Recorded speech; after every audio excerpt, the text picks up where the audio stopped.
Olá, meu nome é Paulo Roquette, eu sou traumatologista ortopedista e vou falar para vocês sobre um tipo especial de fratura, fratura de estresse. Vou falar aonde ela mais ocorre, vou falar quem pode ter esse tipo de problema, o mecanismo que acontece e quais as maneiras de nós tratarmos esse problema. Qual é a diferença entre uma fratura comum e a fratura de estresse? A fratura comum, ela ocorre num osso qualquer do corpo e ela geralmente ocorre por um esforço inusitado que ultrapassa a capacidade de resistência daquela estrutura. E ela tem uma fratura mais única, oblíqua, de várias maneiras, mas ela não ocorre como na fratura de estresse. A fratura de estresse, como o nome diz, ela é por traumatismos de repetição, por esforços naquela região, naquela estrutura óssea, que vai rasgando, vai fragmentando, vai fazendo fissuras na estrutura, na trabécula óssea, e vai alterando aquela estrutura. Ao mesmo tempo que o corpo tenta consolidar, mais rasga, mais fratura, então ocorre sempre um ciclo de trauma com fissura naquela região e vai esfarelando aquele osso, então ele não fica um osso tão firme, tão bom, ele fica um osso macerado, triturado. Este é o mecanismo e por isso as grandes dificuldades do tratamento dessa fratura, que é uma fratura diferente. Quem tem esse tipo de fratura? As pessoas normais. Aonde é o local que pode acontecer isso? Principalmente em zonas de carga. Então, zonas submetidas a esforços de repetição. Então, são corredores, saltadores, jogadores de basquete, maratonistas, enfim, pessoas que ficam numa atividade contínua para conseguir feitos maiores, e essa repetição de microtraumas faz com que uma determinada região do corpo, um osso, comece a se fragmentar. Nos velhos, nas pessoas que não tomam sol, que não têm vitamina D, que têm os ossos fragilizados, então pessoas que têm deficiências hormonais e uma série de situações ocorre então esse tipo especial de fratura. E é interessante porque o paciente começa a sentir dor, mas ele não teve um grande trauma inicial, uma situação forte. E essa dor, e inchaço na região, e aumento de calor, e a pessoa vai procurar, às vezes, um médico, se faz raio-x, não aparece muitas vezes no raio-x, é uma lesão muito pequena e que não há um grande distanciamento do osso, e parece que é uma situação simples. Mas a consolidação é extremamente difícil. Por vários motivos, principalmente motivos mecânicos, que eu vou explicar logo a seguir para vocês, e ocorre principalmente nessa região metatarsal, no arco do pé, que é essa região desses ossos. E aqui nós temos um mecanismo de funcionamento com o peso do corpo que amortece o esforço, né, a carga, o traumatismo em cada passo, e ao mesmo tempo nós temos uma fáscia plantar aqui embaixo que segura para que esse mecanismo se mantenha harmônico. Qualquer desbalanço dessa situação, qualquer alteração no eixo, qualquer varo-valgo, qualquer alteração prejudica esse sistema harmônico e propicia a fratura. E a fratura que não tem uma capacidade boa de consolidação. O que acontece no osso, naquela região, para ser diferente? Primeiro, existe um balanço entre as células que consolidam e aquelas células que fazem a limpeza do que machucou. E são os osteoclastos, que fazem essa limpeza, e os osteoblastos, que fazem a consolidação. E esse mecanismo está desbalanceado. Provavelmente por essas micro-rupturas, nós temos uma grande capacidade de limpeza e pouca capacidade de consolidação.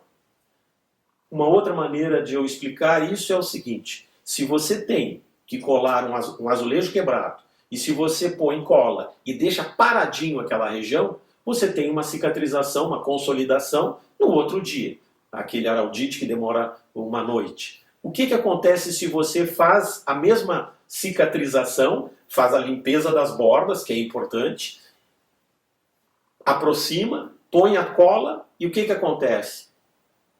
Se você ficar segurando o azulejo uma noite, ele vai se quebrando, no outro dia ele não consolidou. Aí você bota mais cola, e é isso que o corpo faz.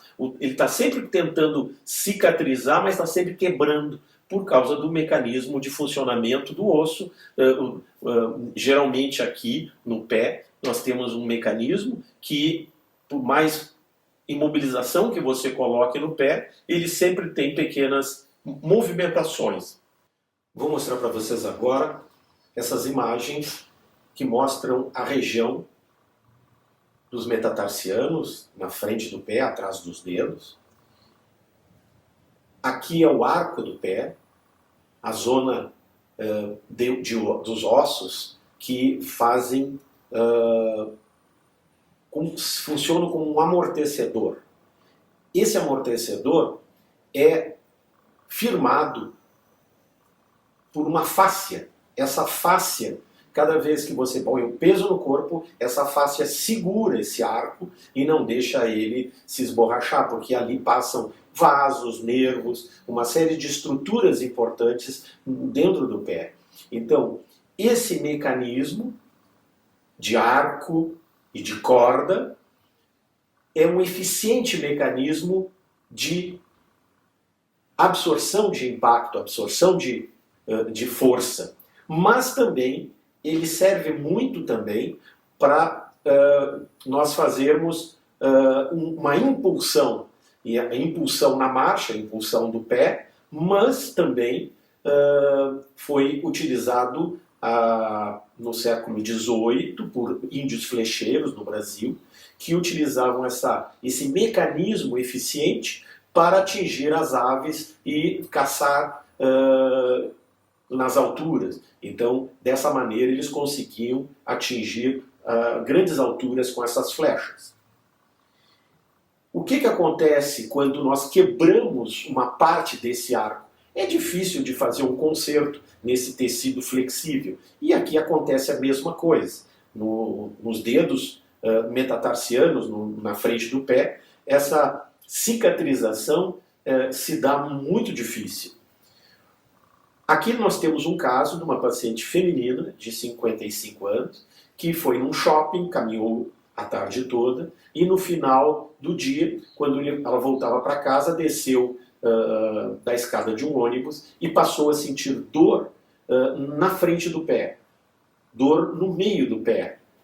Essa dor persistiu, depois de 10 dias ela foi num pronto-socorro e fizeram um raio-x e disseram para ela que ela não tinha nada, não tinha nenhuma fratura.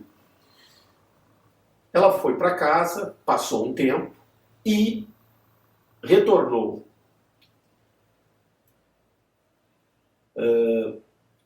E ela fez o raio-x na nossa clínica e nós constatamos o quê? Uma fratura de estresse do segundo metatarsiano. Essa fratura foi descrita inicialmente em soldados prussianos em 1855. É o estágio final da fadiga por sobrecarga, com esforços de repetição, causando pequenas fissuras nesse osso. E são ossos normais, no caso de soldados, pessoas jovens, ativas. Elas são uma fratura de alto risco, porque comumente evoluem para não consolidação óssea e geralmente é necessária uma intervenção cirúrgica. Esse é o caso da paciente, que nós radiografamos no consultório, e também fizemos no raio-x mais de perto, a gente vê essa fissura. E ela atravessa todo o osso, vai de lado a lado, está marcado pelas setas amarelas. Nós também na clínica temos um exame ecográfico que ele é dinâmico e ele permite mostrar se os fragmentos têm movimentação. E aqui no caso, demonstrando uma pequena saliência na cortical lateral do osso e uma sombra acústica. Mais de perto a gente vê também que há um levantamento periostal e temos um afastamento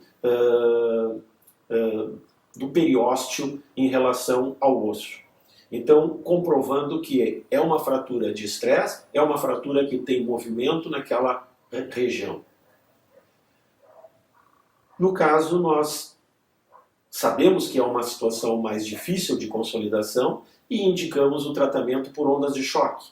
O que faz o tratamento por ondas de choque? Estimula o tecido, melhora a vascularização local e, com isso, consegue uma cicatrização, uma consolidação óssea num tempo mais rápido. Aqui no caso, foi isso que foi feito. É claro que a gente usa também uma bota RoboFoot para diminuir a movimentação anormal nesse pé. E aqui no caso, 20 dias após, então, essa grande calcificação que se formou naquele local da fratura, a paciente já estava sem dor, logo no início do tratamento com as ondas, e passou a ficar totalmente assintomático. Aqui o caso mais de perto, o raio-x demonstrando que a consolidação aconteceu e a paciente podendo, então, já tirando a bota, já podendo ficar na ponta dos pés, porque ela não tinha mais dor. Aqui no caso, ela fazendo a deambulação, conseguindo ficar na ponta dos pés, nesse momento, já caminhando. Então a gente já tinha confiança que o osso estava numa fase final de consolidação e ela retornou uma semana depois e fizemos uma ecografia novamente e olha só, uma baita calcificação naquela região cortical, então calo ósseo, já muito parecido com a cabeça do metatarsiano na frente. Então, consolidação da fratura e a paciente então pôde retornar às suas atividades rotineiras. Era isso que eu tinha para mostrar para vocês, muito obrigado.